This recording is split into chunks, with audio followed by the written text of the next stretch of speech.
2013 সালে সাভারের রানা প্লাজা ধসে প্রাণ হারান 1138 শ্রমিক, আহত হন হাজারের বেশি। ভয়াবহ সেই দুর্ঘটনার এক যুগ পার হলেও শেষ হয়নি বিচার, হয়নি সবার পুনর্বাসন।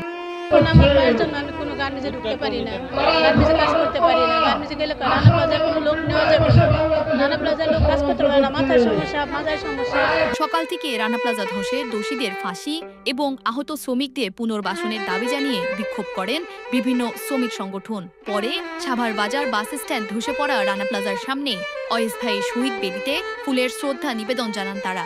যদি রানা প্লাজার রানার কাছে আওয়ামী ক্ষমতা কুক্ষিগত না থাকতো, তাহলে সেদিনের মতো করে আমার শ্রমিক ভাইদেরকে এই হরে দরে আর জীবন দিতে হতো না।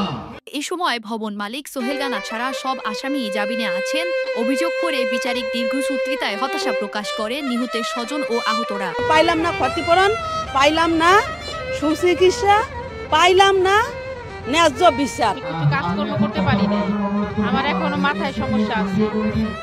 কোন রকম কালক্ষেপণ ছাড়াই দ্রুত বিচার সম্পন্ন এবং আহত ও নিহত পরিবারের সদস্যদের চিকিৎসা ও স্থায়ী পুনর্বাসনের দাবি শ্রমিকদের।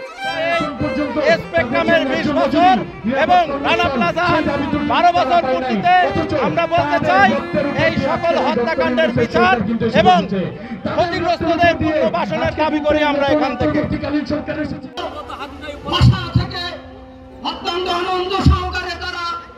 এবং সারা বিশ্বের মানুষের জন্য টাইমস টুডে নিউজ ডেস্ক বিশেষ মর্যাদায়